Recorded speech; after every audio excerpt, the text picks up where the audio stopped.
YouTube, what's going on? Tanner here with NFL Broadcaster. So I want to go over the Green Bay Packers pick, 29th overall, Eric Stokes. Enjoy the video.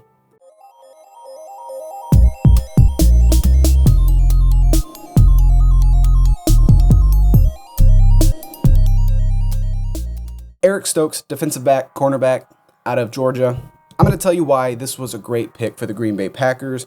And if you're a Green Bay Packers fan and you haven't really done research on Stokes or didn't really know who he was before they drafted him, research on him before, I've watched him play in person. I really like Stokes. Now, I didn't expect him to go first round, but I'm not surprised. After I gave it some thought, it's not a bad pick. Here's why. Stokes is fast. Okay, he's undoubtedly going to be the fastest player on our team. He will be the fastest player on the Green Bay Packers for years to come, most likely. I'm going to put aside all of the Aaron Rodgers drama. Let's just assume he's the starting quarterback for 2021, okay? On our defense, we will have Eric Stokes. He ran a pair of sub 4.3 40-yard dash at his pro day. He ran like a 4.28 and a 4.29 or something like that. That is really fast, guys. That's really fast. He's going to be the fastest corner on the field, most likely on either team. Probably on any game day, he's going to be the fastest corner on the field. I think he was the fastest corner in this draft, one of the fastest players in this draft. So Stokes is going to be good. Okay, he's fast. He's 6'1", 185 pounds for a 6'1" guy. Yeah, he's a little, you could say he's a little scrawny for his height, but that's what makes him fast. He's got long arms.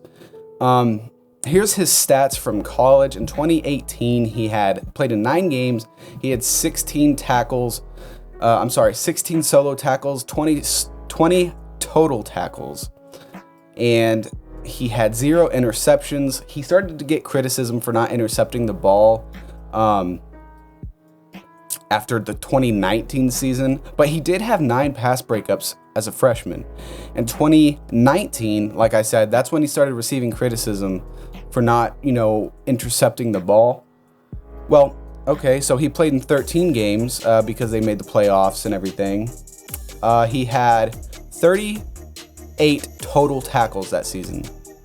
38 total tackles, which is pretty good for a cornerback playing in only 13 games. 30 of those were solo. That's even more impressive. And one of those was a sack. So he had a sack, and he had also 9 passes defended as well. He still had 0 interceptions in 2019.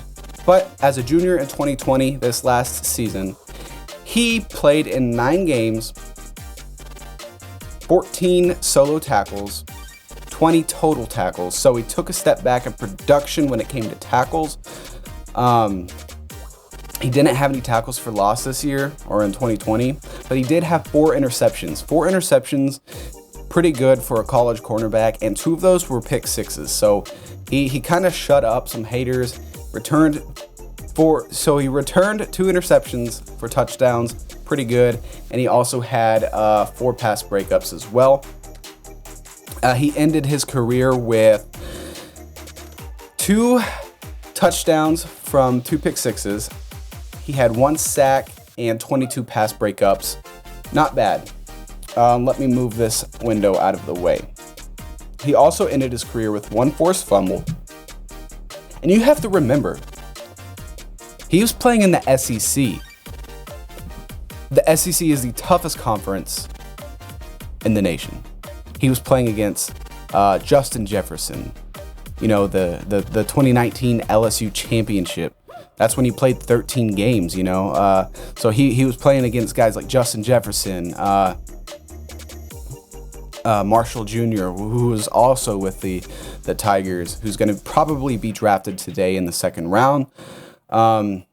He played against Waddle. He played against Devonta Smith. He played against so many great receivers in the SEC. That's just to name a few of the big stars. There's guys like Treylon Burks, who with Arkansas, who's kind of underrated.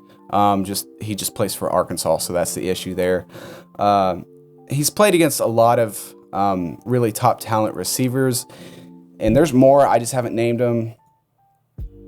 And let's see, I think the longest pass he ever allowed in his career to any of those receivers, the longest pass he ever allowed was a 23-yard completion.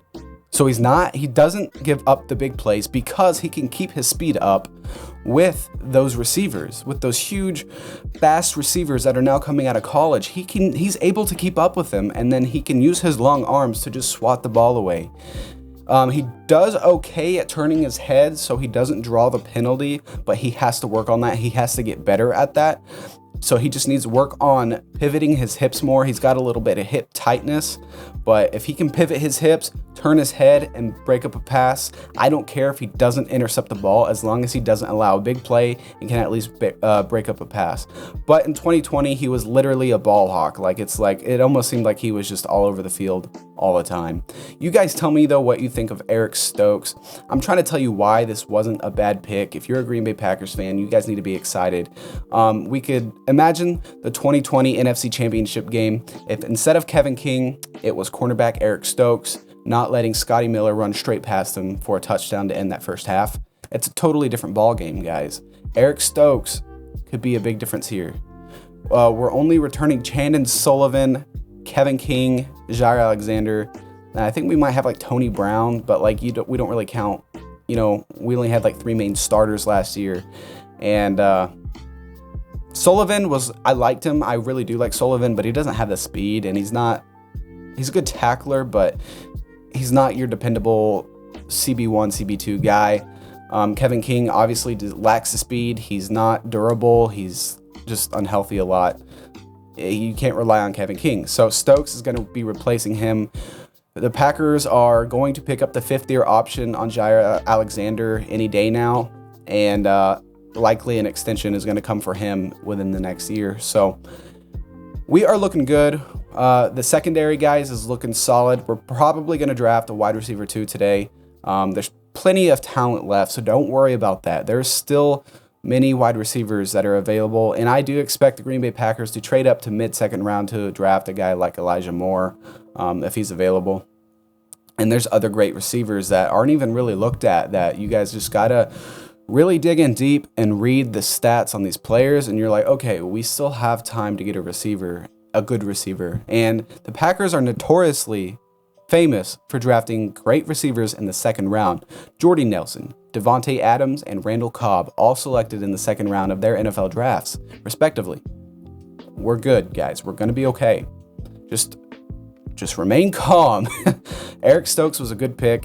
Yes, there was guys like Samuel Jr. still available, but they don't have the speed that Stokes has. And this is what Gutenkast is trying to do for you guys. He's trying to tell you, we're not letting those receivers buy us anymore. They're trying to take away this big play ability that these teams are getting against the Green Bay Packers. He does not want another situation like the Scotty Miller thing, running straight past Kevin King. Guys, he's trying to show you guys, this front office, they were stoked to grab Stokes. Like, if you watch the video, they were all cheering in the room when they selected Stokes. They're very excited about this guy, and I got to say that I am too. You just got to give it some thought, look at the benefits of this, because we're still going to get a wide receiver. We're still going to have a great secondary. We're going to have Alexander, Darnell Savage, who took a huge step up. I mean, he's freaking great. I love Savage a lot. What did I say? Adrian Amos, Alexander, Savage, Amos. We're going to have Stokes. We got Kenny Clark on the D line, our other secondary.